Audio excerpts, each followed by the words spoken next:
Президенту Казахстана сегодня показали новые сорта сельхозкультур, которые выведены современным методом генной инженерии. Касым-Жомарт Токаев сегодня говорил с прошлым, настоящим преподавателями и с будущим отечественной сельскохозяйственной науки, студентами аграрного университета. Зарина Ахмеджанова заглянула за межу, за которой отечественного земледельца ждет светлое будущее. У нас модульный стенд упаковки зерна. Здесь модульный стенд позволяет автоматизировать любой производственный процесс. Сельскохозяйственная отрасль – это не старые тракторы и комбайны. Разорвать шаблоны и уйти от устаревшей модели пытаются в Казахском агротехническом университете. Менять аграрное будущее республики здесь начинают с основ, по крупицам создавая новый формат образования и науки через внедрение цифровизации и технологий. Задачей данного центра является повышение качества подготовки инженерно-технического персонала, выполнение совместных проектов с промышленными предприятиями по программам «Индустрии 4.0». Наш центр оснащен самым современным программным обеспечением, и работа нашего центра поможет повысить производительность и создать цифровую экосреду на промышленных предприятиях Казахстана. Важным делом занимайтесь. Сейчас робототехника, цифровизация, в целом искусственный интеллект – это уже, можно сказать, реальность современной жизни. Особенно в развитых странах. Поэтому нам ни в коем случае нельзя отставать от этих тенденций, которые развиваются. Поэтому хорошо учитесь, потому что такие специалисты нам нужны. В странах с сильнейшей экономикой, например, в Канаде, агропромышленный комплекс – это автоматизированный процесс, который постоянно обновляется. Чтобы в Казахстане прийти к такому алгоритму, нужно в корне менять подходы. Наша сельскохозяйственная отрасль имеет очень большие перспективы, потенциал.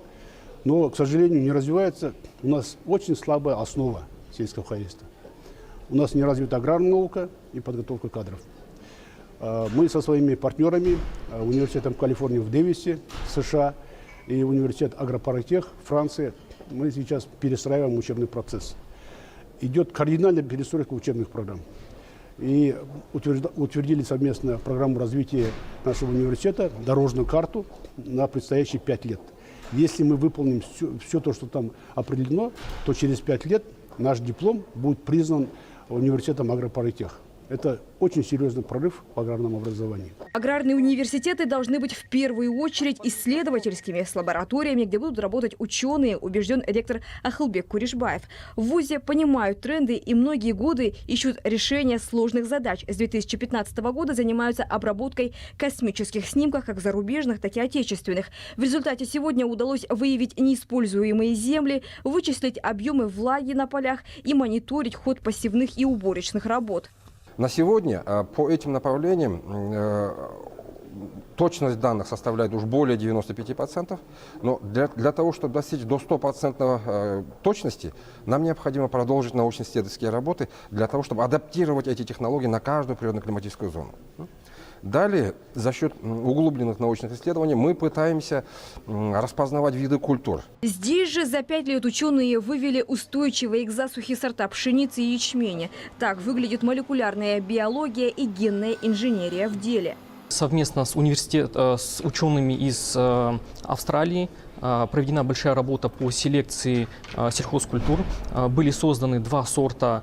Это сорт пшеницы и сорт ячменя, которые в этом году мы передали на испытания в госсортсеть. Глава государства не только лично ознакомился с достижениями вуза, но и уже традиционно пообщался с преподавателями и со студентами. На форуме молодежи вы поручили увеличить стипендии студентам, магистрантам и аспирантам на 20%. Хотели вам за это выразить благодарность. Визит президента Касым-Жомарта Токаева в ведущий аграрный университет страны не случайность, а еще одно подтверждение, что на развитие аграрного сектора делают большую ставку для будущего. Зарина Ахмеджанова при поддержке телерадиокомплекса президента «Итоги дня».